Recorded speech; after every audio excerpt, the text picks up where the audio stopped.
There's a reason why you all are here, because you heard about Stockton. You read the headlines. We were living those headlines. Those headlines didn't cover the resiliency and the fortitude and the tenacity of the people. It doesn't talk about the folks that are actually getting up the next day and still putting in some work in their neighborhoods and their communities with our youngsters, with the formerly incarcerated brothers and sisters coming home that are not just felons, they're fathers. They're not just prisoners, they're parents, right? This is our family. This is our community. This is our destiny. We're reclaiming it.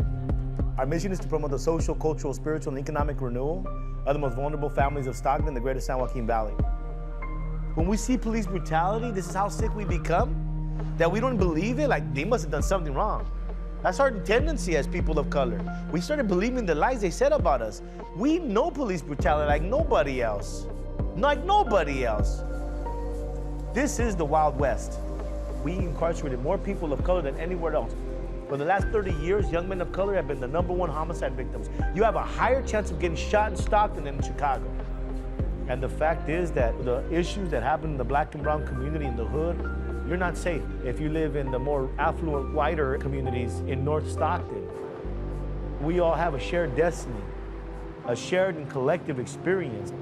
And there's a history, there's a really dark history, just like many other communities across the state of California, across the nation, where there was a history of redlining, a history of exclusionary practices. It was by design. For 30 years we've been under siege, black and brown communities, right? Under the heel of oppression.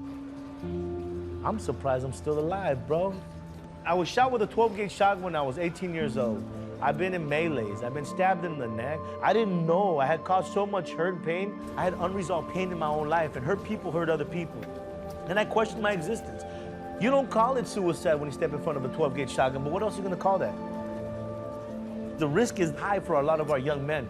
Young men in my neighborhood were having to organize themselves because the fathers have been wiped out because the war on drugs and the war against our black and brown community, straight up.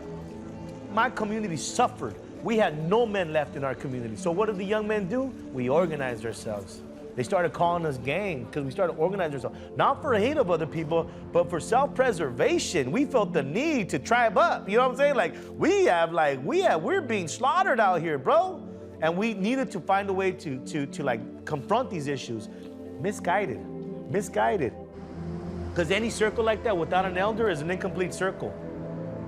But I can also tell you how we flipped the script and actually move beyond that and transcend those traumas.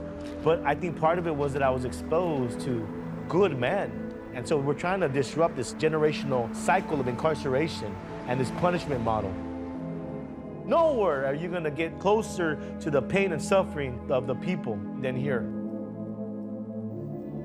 We're gonna be the breakthrough community that all of the communities are gonna look to. Stockton right now is on the cusp of some great things.